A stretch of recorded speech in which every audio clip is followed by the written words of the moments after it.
آج ہم لوگ بھی اپنے شہر میں ہی صرف آرٹیفیشل انٹیلیجنس کے اوپر کام کر جائیں گے تو بہت بڑا کام ہو جائے گا. اور یہاں پہ سب یہ جتنے جو 200-250 لوگ بیٹھے ہوئے, یہ کراچی کی کریم بیٹھی ہوئی ہے, اور ہم لوگوں کو مل جل کر کام کرنا ہے انشاءاللہ تعالیٰ. ہم لوگ مل جل کر کام کو آگے بڑھاؤ. میرے لائق جو کام ہو ہم لوگ تو حاضر ہوتے ہیں. عرفان بھائی کا ایک حکم تھا, میں پرسوں رات کو ہی آیا, میں نے کہا عرفان بھائی آپ جو کہو ہم آپ کا کام کرنے کے لیے تیار ہیں, اس شہر کے لیے کام کرنے کے لیے تیار ہیں. اس شہر کا کام آگے بڑھے گا الحمدللہ رب العالمین, تاکہ چیزیں ہماری اور آسان ہوں, چیزیں ہماری آسان ہوں, اور کام کو ہم لوگ آگے لے کر نکلیں. اگر آج میں بہت ساری چیزیں پالیٹکس کی بات کروں, میرے پاس ٹائم ہی نہیں ہے. آج اس کی برائی کروں, میرے پاس وقت ہی نہیں ہے. مجھے صرف اتنا کرنا ہے, کیونکہ مجھے اس بات کا پتہ ہے کہ مجھے ایک دن مرنا ہے. میں مرنے سے پہلے کچھ نہ کچھ کام کر کے جانا چاہ رہا ہوں. کام کر کے جائیں گے نا, ہماری آنے والی نسلیں اس کا فائدہ اٹھائیں گے, ورنہ تو ہم لوگ کسی کام کے رہیں گے نہیں. آپ لوگ آرٹیفیشل انٹیلیجنس کے اوپر کام کریں, IT کے اوپر کام کریں. اب میں گلشن ایک بار میں ایک بہت بڑا ٹاور بھی بنا رہا ہوں. آپ لوگ جس پرائز پہ بولو گے نا انشاءاللہ تعالیٰ, اتنے لوگوں کی گواہی میں بول رہا ہوں, میں آپ لوگوں کو کرائے پہ جگہیں دینے کے لیے تیار ہوں. آپ لوگ صرف کام کو اٹھاؤ, اس قوم کے بچوں کو اٹھاؤ, اس شہر کے بچوں کو اٹھاؤ. اللہ تعالیٰ نے مجھے بہت دیا ہوا ہے, اللہ تعالیٰ کا شکر ہے. پتہ نہیں ہر انسان اپنے آپ اس شہر کو یا اس ملک کو کیا کہتا ہے. کوئی کہتا ہے یہ میرا ملک ہے, کوئی کہتا ہے میری جان ہے, میں کہتا ہوں یہ میری ماں ہے. آج ہم جوان ہو گئے, آج بھی اپنی ماں کی خدمت نہیں کریں گے تو خدمت کب کریں گے؟ کون آ کے کرے گا؟ آپ کسی دوسرے کا آسرا لے کے بیٹھے ہو کہ یہ آ کے کرے گا, فلاں یہ کرے گا.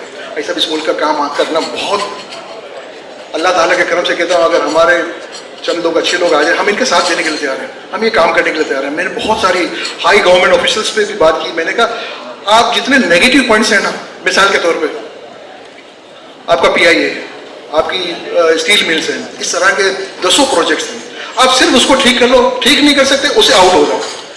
خود بخود کراچی شہر, خود بخود پاکستان ملک آگے بڑھنا شروع ہو جائے گا. آپ صرف ٹیکس کے کورنگ سے کام نہیں آگے بڑھے گا. لوگوں کا کاروبار چلے گا تو ٹیکس بڑھے گا. تو اسی طرح ہم لوگوں کو مل جل کر کام کرنے کی عادت ڈالنی ہے, اور مل جل کر ایک ہوتا ہے, ایک اور ایک 11 ہوتا ہے. اگر ہم مل کے کام کریں گے, ہمارے شہر کا, ہمارے ملک کا کام بہت آسان ہو جائے گا. اگر آپ لوگ میرا ساتھ دینے کے لیے تیار ہیں, مجھے نہیں پتا, لیکن میں آپ کو کمٹ کرتا ہوں, میں آپ کا ساتھ دینے کے لیے تیار ہوں. آپ لوگ مل کے آؤ, کام کو آگے بڑھاؤ. آپ اس شہر کے لیے جو بھی فائدہ مند کام ہوگا, جیسا بھی ہوگا, اگر اس ملک کا, اس شہر کا فائدہ ہوتا ہے, میں آپ لوگوں کے لیے تیار ہوں انشاءاللہ تعالیٰ. ہماری پوری ٹیم تیار ہے. ہم لوگ چیزوں کو اللہ تعالیٰ کے کرم سے کہتا ہوں, ہم لوگ دنیا کی خوبصورت چیزیں بناتے ہیں. آپ ہمارے پاس ہمارے بچوں کو لے کر آؤ, آپ آ کے ٹاورز دیکھو. ایک مرتبہ آپ لوگ رک جاؤ گے. ابھی میں نے ایک بڑے شیخ کو پریزنٹیشن دی, جب مسجد کا میں نے پریزنٹیشن دی تو وہ رک گیا. بولے حاجی what a beautiful mosque, what you are making. میں نے کہا سر وی میک لائک دس انشاءاللہ تعالیٰ. میں نے دل میں سوچا کہ شاید میں کوئی نماز پڑھنے کے لیے آئے گا تو اس کو 100 روپے چارج کروں گا کہ تاکہ یہاں پہ آسانی سے نماز پڑھے. تو الحمدللہ اگر چیزیں اچھی بنے گی تو لوگ شوق سے پڑھیں گے, لوگ کام اچھا کریں گے, چیزوں کو اچھا بنائیں گے. کام کو آگے بڑھاؤ. ہمارے پاس بہت سارے چیلنجز ہیں.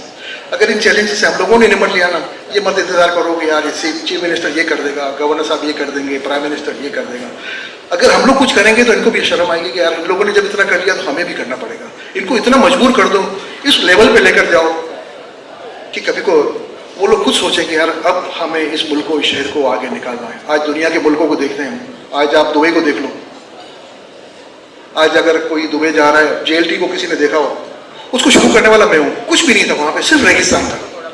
وہاں کے شیخ منسٹر آئے, شیخ سلطان بن سلیم, اتنی ساری فائلیں لے کر آئے. بولے حاجی ٹیکس how many funds you want, how many properties you want. اس کی شرح میں نے 3 پلاٹ لیے. تینوں پلاٹ میں میں نے بیسٹ کوالٹی اور بیسٹ ڈیزائن کے ایوارڈ لیا الحمدللہ. تو دبئی میں رہ کے ہم لوگ کام کر سکتے ہیں, کیا یہاں پہ نہیں کر سکتے؟ ان کی ماؤں نے دودھ پلایا, ہماری ماں نے دودھ نہیں پلایا. یار ہمیں شرم آتی ہے کہ ہمارا شہر اس بری حالت میں ہے. ہم لوگ مل جل کر کام کریں. ہم اکیلے کام کرتے ہیں تو تھوڑی سی رونق آتی ہے, مل جل کے کام کریں گے تو بہت رونق آئے گی انشاءاللہ تعالیٰ. اب آج کے بعد یہ عہد کر کے جاؤ, کام کریں گے مل کے کریں گے. اگر نہیں بھی کر سکتے تو ایک دوسرے کی ٹانگیں نہیں کھینچیں گے, صرف پیار کریں گے اور میمنوں کا کام آگے بڑھائیں گے. یہ میمن بڑی اعلیٰ قوم ہے, اس سے فائدہ اٹھاؤ. کسی شاعر نے کیا خوب کہا ہے, نگاہیں مرد میمن سے بدل جاتی ہیں تقدیریں. تو اس سے ایک چیز مجھے سیکھنے کو ملی کہ میمنس میں کہیں نہ کہیں آرٹیفیشل انٹیلیجنس کا کوئی تھوڑا سا حصہ موجود ہے. اس کو صرف اپ گریڈ کرنے کی ضرورت ہے, اور ہماری قوم میں بھی ہے. اس کو صرف اپ گریڈ کرنے کی ضرورت ہے. تھوڑا سا اپ گریڈ کر لو. جو ہمارے لیڈرس ہیں, عرفان بھائی ہیں, دوسرے لیڈرس ہیں, وہ لوگ ہم لوگوں کا ساتھ دیں, قوم کا ساتھ دیں, لوگوں کا ساتھ دیں. بچے, ہماری قوم کے لوگ, ہماری بچیاں آج تیار ہیں